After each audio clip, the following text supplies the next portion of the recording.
Assalamualaikum warahmatullahi wabarakatuh. Selamat bertemu lagi dengan kami dari tim pengembang pembelajaran IPA. Untuk kali ini kita akan mempelajari tentang gaya dan gerak. Gaya adalah tarikan atau dorongan yang terjadi terhadap suatu benda. Gaya bisa menyebabkan perubahan posisi, gerak, atau perubahan bentuk pada benda. Gaya termasuk dalam besaran vektor karena mempunyai nilai dan arah. Untuk mengukur gaya, kita menggunakan alat yang dinamometer atau disebut juga gaya pegas. Gaya disimbolkan dengan huruf F dari kata force dan satuan gaya dalam SI, satuan internasional, yaitu Newton.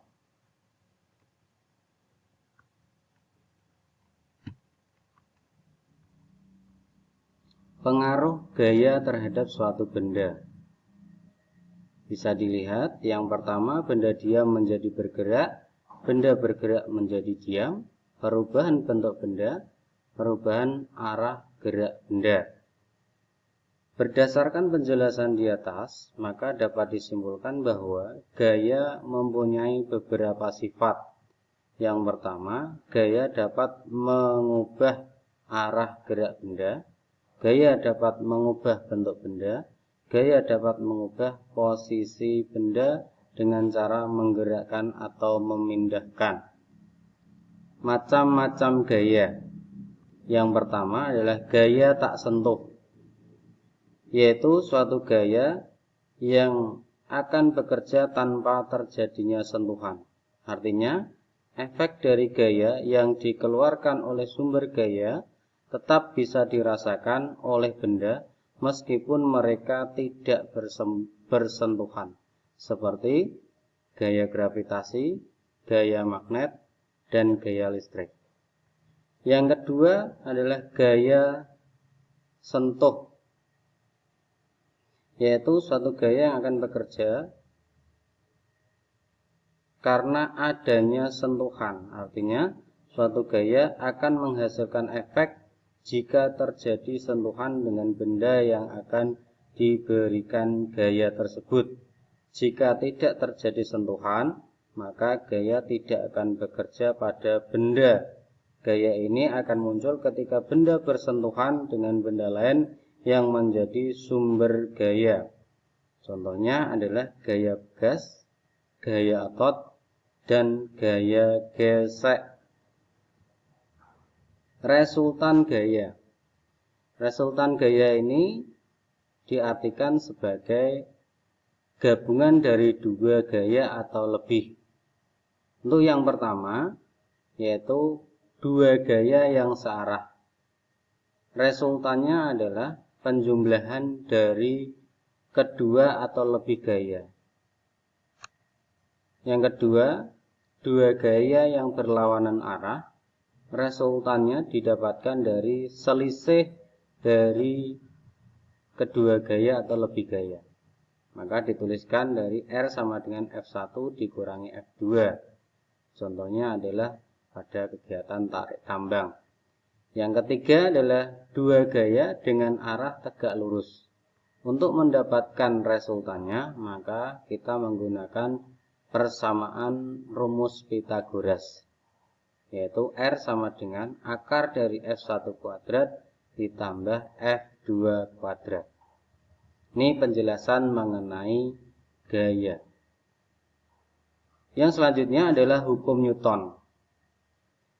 Hukum Newton dikemukakan oleh ilmuwan fisika berkebangsaan Inggris yang bernama Sir Isaac Newton pada tahun 1687.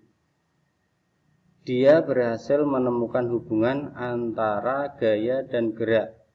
Dari hasil pengamatan dan eksperimennya, Newton merumuskan 3 hukum mengenai gaya dan gerak yang dikenal dengan hukum 1 Newton, hukum 2 Newton, dan hukum 3 Newton. Untuk yang pertama, hukum 1 Newton menyatakan Setiap benda dalam keadaan diam akan mempertahankan kedudukannya, atau benda yang bergerak akan mempertahankan gerakannya. Secara matematis dituliskan sebagai sigma F sama dengan 0. Jadi gaya bernilai 0. Hukum 1 Newton disebut juga inersia atau kelembaban. Contohnya adalah kita terdorong ke depan ketika bus tiba-tiba direm, atau terdorong ke belakang ketika bus bergerak maju secara mendadak. Yang kedua, hukum kedua Newton menyatakan benda yang mengalami gaya atau dikenai gaya akan memperoleh percepatan yang sebanding dengan besar gaya dan berbanding terbalik dengan masanya.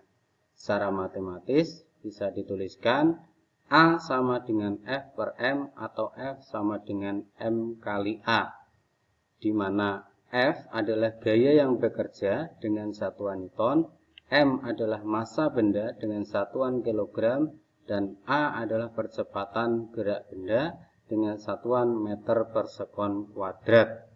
Contohnya adalah saat anak mendorong sepeda motor atau mendorong meja dari posisi 1 ke posisi kedua.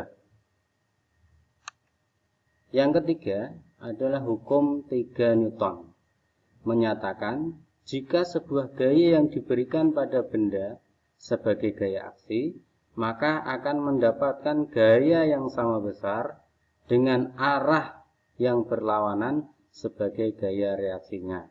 Dituliskan sigma F sama dengan negatif sigma F, atau lebih jelasnya adalah F aksi sama dengan F reaksi. Sekilas mengenai penjelasan gaya dan Newton. Sebelum saya akhiri, di situ ada beberapa tugas yang harus kalian kerjakan. Ada 5 soal, silahkan ditulis di buku tugas kalian, dikerjakan, dan tolong dikerjakan dengan sebaik-baiknya. Kemudian nanti kita bahas bersama di pertemuan selanjutnya. Terima kasih untuk kali ini. Wassalamualaikum warahmatullahi wabarakatuh.